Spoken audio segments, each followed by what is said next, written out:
Hello, everybody. Hope everybody had a great weekend.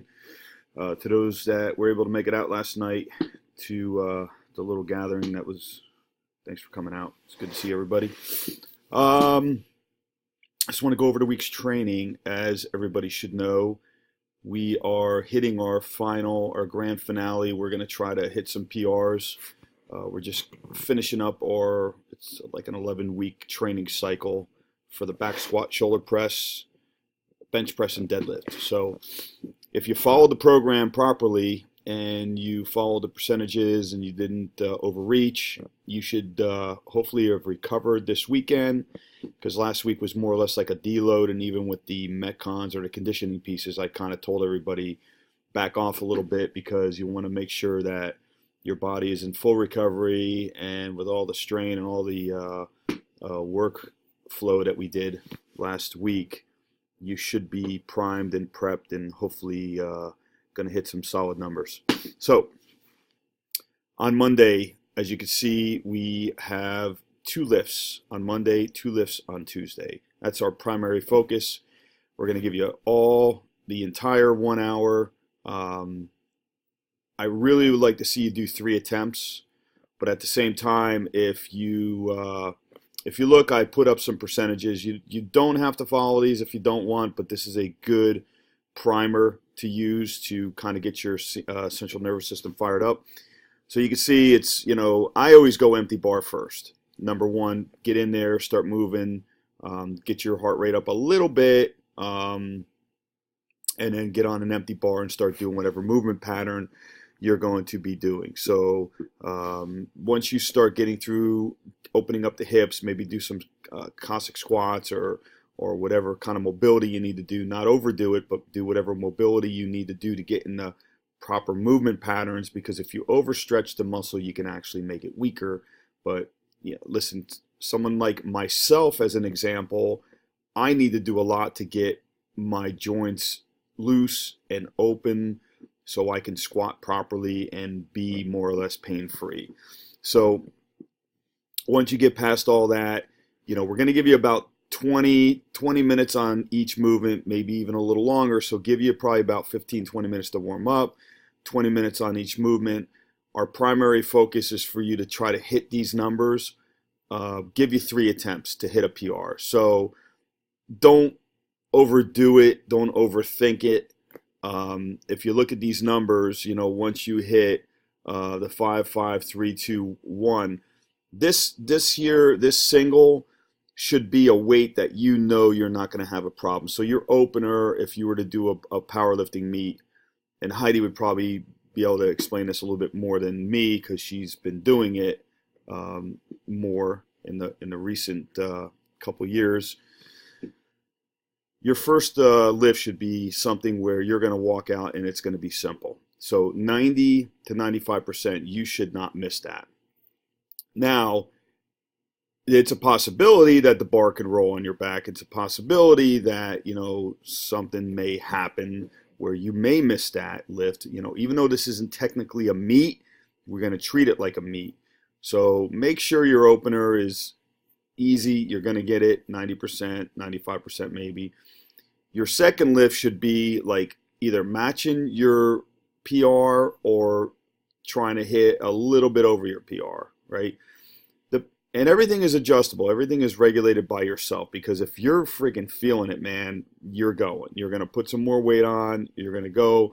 If it's sticky and it's slow, then don't jump too far up. Listen, a 5, 10, 15, 20 pound jump is a lot for some of us, right? So be smart.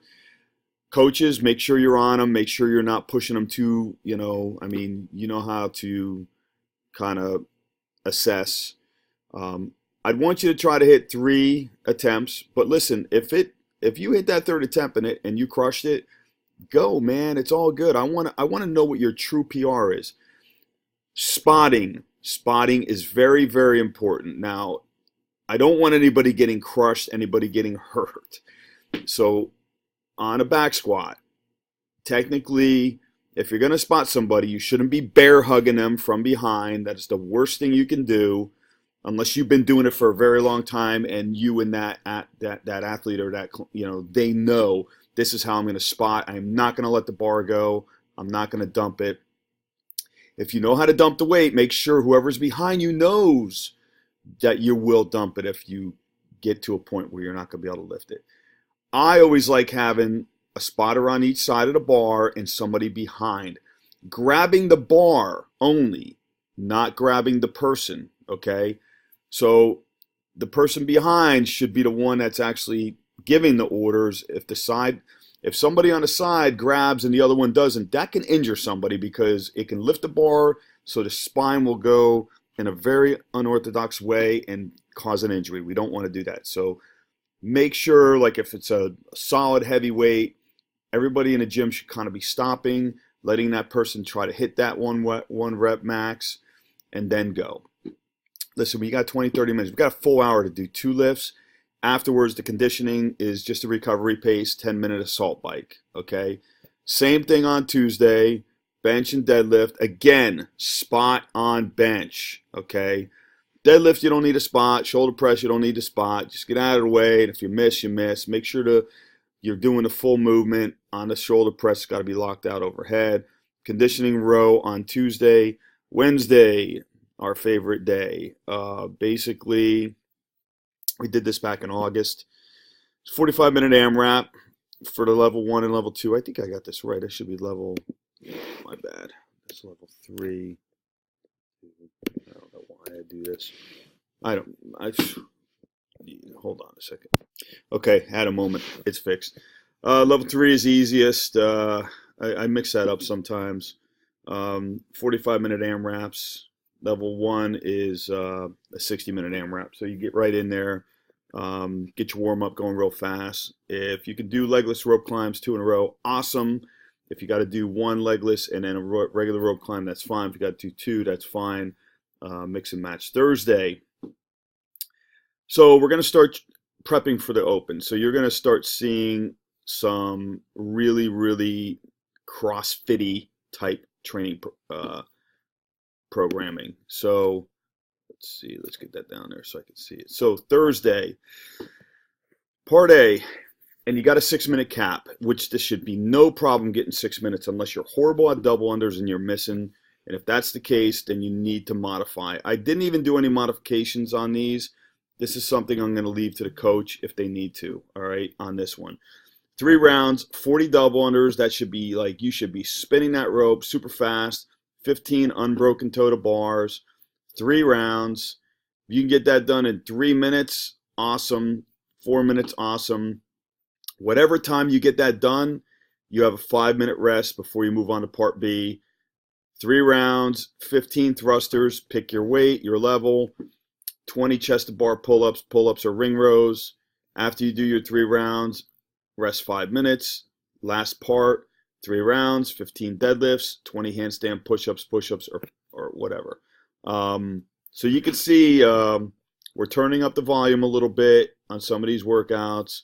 Whatever modifications you need to make them.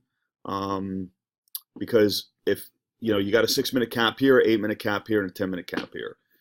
So that doesn't mean wait to the 6 minutes and then rest 5 minutes. That means whenever you're done, you look at that clock and you add 5 minutes before you start to the next round. Same thing here, add 5 minutes, and then that's your score, your total time. If you cap out, stop where you're at, get your 5-minute rest, and then move forward. Now, nobody should be capping out, to be honest with you. If you did, you overreached. You shouldn't have been doing whatever you were trying to do. You shouldn't have been doing toe to bar. You should have been doing hanging knee raises or laying scissors, whatever you want to do. Moving on to Friday, we're going to do some snatch drills for about 10 minutes, right? And then we're going into 17 or 13.1. This is a CrossFit Open workout. I didn't put the scaled weights in there. I'll leave that up to the coach. And as you can see, it's a 17-minute AMRAP, 40 burpees, 30 snatch, and then you just keep loading the weight as you go higher. There are scaled weights. If one of the coaches wants to look it up, it'll actually show the scaled weights. Listen, I don't care if you have to stay with 75 and 45. That's fine. 40 burpees, 30 snatch, 30 burpees, 30 snatch. This gets super heavy, man. 210. You're really fatigued with all those burpees. If you even get to that in 17 minutes, guys, just be careful. There's no need to get injured. Now with the snatch, it's more or less a power snatch, okay? Unless you got to go into a full snatch. That's how CrossFit does it. Weightlifting, and if it says snatch, it's got to be full, but not in this case. It could be power, in case anybody was wondering. All right, man, let's kill it this week, and let's get ready to start getting that conditioning on. Highly recommend if you don't already need to do so. I was talking to a few of you already. If you want to really do well in the open, start cutting that body fat. If you have any. Some of you don't. Some of you do. Just keeping that lean muscle mass and trying to cut your body fat. Listen, sometimes even taking off body weight in general is going to help a lot. Even if you're taking off a little bit of muscle, not that I suggest that, but some of you may need to. You want to do muscle ups and double unders and all that stuff, handstand push-ups. Weight is weight. The gravity doesn't care if it's fat, water, glycogen, it doesn't matter. Have a great week. Any questions? Just go ahead and post it.